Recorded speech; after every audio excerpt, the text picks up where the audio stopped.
I answered an ad to be a live-in caretaker for his sick child, but the detached man in the mansion was actually the single dad alpha billionaire. The moment I stepped into the mansion, I knew something was wrong. The little girl's eyes held a sadness no 8-year-old should know, and her father, the cold, distant man who barely acknowledged my presence during the interview, seemed to be carrying the weight of secrets heavier than the chandeliers hanging above us. What I didn't realize then was that taking this job would change not just my life, but theirs too. If you've ever felt like fate had a specific plan for you, stick around until the end to see how 3 broken people became whole again. If you're enjoying this story, please hit that like button and subscribe to the channel for more emotional journeys that remind us how love can find us in the most unexpected places. My name is Emma Mitchell, and 6 months ago, I was desperate. After losing my teaching position due to budget cuts and facing eviction from my apartment, the caretaker position seemed like divine intervention. The ad was simple: live-in caretaker needed for 8-year-old girl with chronic illness. Room, board, and generous salary provided. The address led me to Westbrook Heights, a neighborhood I'd only seen in magazines. The man who opened the door introduced himself as Alexander Reed. His handshake was firm but brief, his eyes never quite meeting mine. He wore a tailored suit despite it being Sunday afternoon, and his posture suggested someone accustomed to commanding rooms full of people. Yet there was something hollow about him, as if part of him existed elsewhere. Lily has hemophilia, he explained clinically as he showed me around. She requires careful monitoring. Her previous caretaker left without notice. I need someone reliable. No warmth, no emotion, just requirements and expectations. When I met Lily, my heart instantly melted. Pale with dark circles under her eyes, she nonetheless had a spark that her father seemed to lack. "Do you like to read?" she asked shyly, showing me her bookshelf filled with fantasy novels. "My mom used to read to me every night before." Alexander cleared his throat, cutting her off. "Emma doesn't need to hear about that, Lily. She's here to discuss the position." I saw the girl's face fall, and something in me hardened with resolve. Whatever was happening in this house, this child needed someone on her side. I took the job that day. Alexander showed me to my quarters, a beautiful suite larger than my entire former apartment, and handed me a contract, a schedule, and a medical information packet. "I work long hours," he said. "You'll rarely see me. That's why I need someone who can be fully present for Lily." My first weeks were focused entirely on Lily.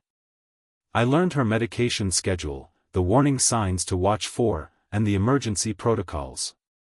But I also learned that she loved strawberry ice cream, hated the color orange, and could recite entire passages from her favorite books. She was starved for conversation, for laughter, for normal childhood experiences that her condition, and her father's absence, had denied her. "Why doesn't Daddy ever eat dinner with us?" she asked one evening as I tucked her in. "He's very busy with work," I answered, the standard response. "He wasn't always like this," she whispered. "Before Mom died, he used to laugh all the time. He would carry me on his shoulders and call me his little monkey." That night, I encountered Alexander in the kitchen well past midnight. He was staring out the window, a glass of something amber in his hand.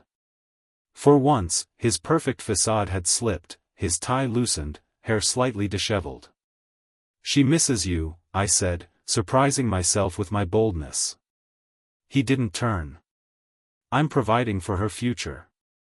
She needs her father in her present." His shoulders tensed. "You don't understand what it's like to lose the love of your life and then face the possibility of losing your child too." "No," I admitted.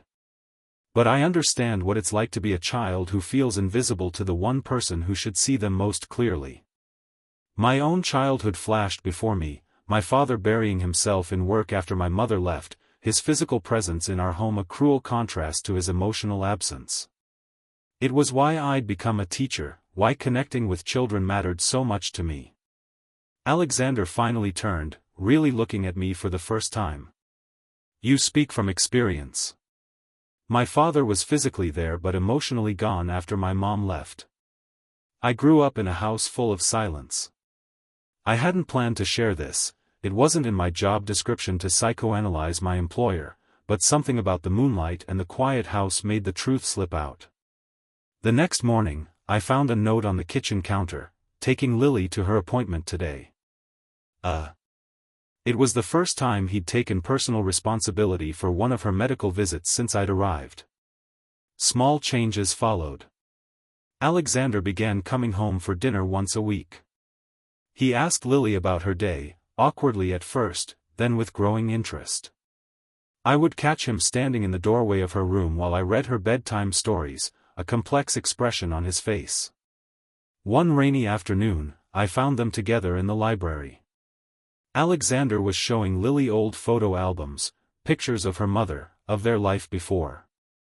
Lily was crying, but they were healing tears. I tried to slip away unnoticed, but Alexander called my name. "Emma, please join us. Caroline would have wanted you to know her too." That evening, Alexander revealed the truth I'd begun to suspect. He wasn't just some wealthy businessman, he was Alexander Reed, founder of Reed Technologies, one of the most successful tech companies in the country. The work that kept him away was running a billion-dollar empire. After Caroline died, I threw myself into the company. I thought if I made enough money, I could somehow protect Lily from everything, from her condition, from pain, from loss. Instead, I just protected her from me. 3 months into my employment, disaster struck. Lily fell while playing in the garden and hit her head. The bleeding wouldn't stop. I called Alexander while applying pressure according to protocol, my voice steady despite my racing heart. He met us at the hospital, his face ashen.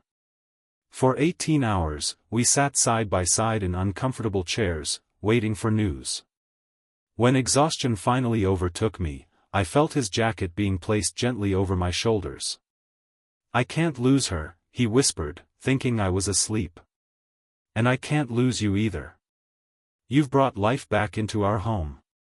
Lily recovered, but something fundamental had shifted. Alexander took a step back from his company, delegating more to his executive team. He began working from home 3 days a week.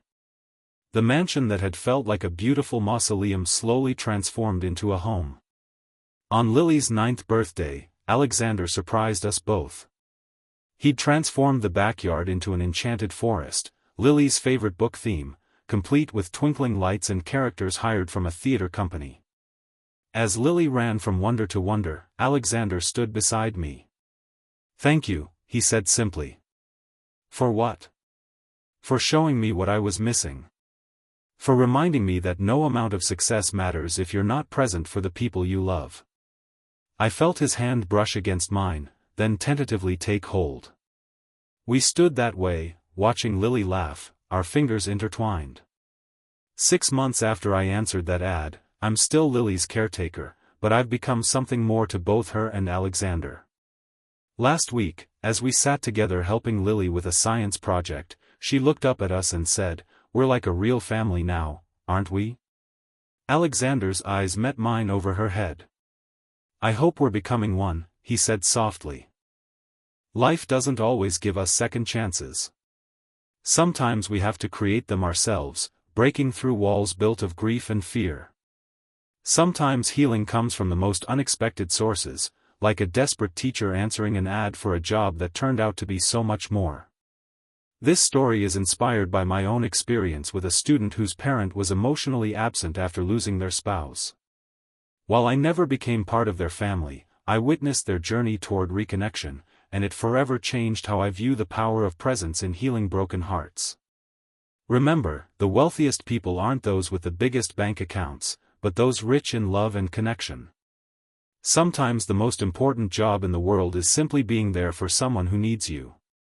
If this story touched your heart, please like and subscribe for more stories that remind us of the healing power of human connection.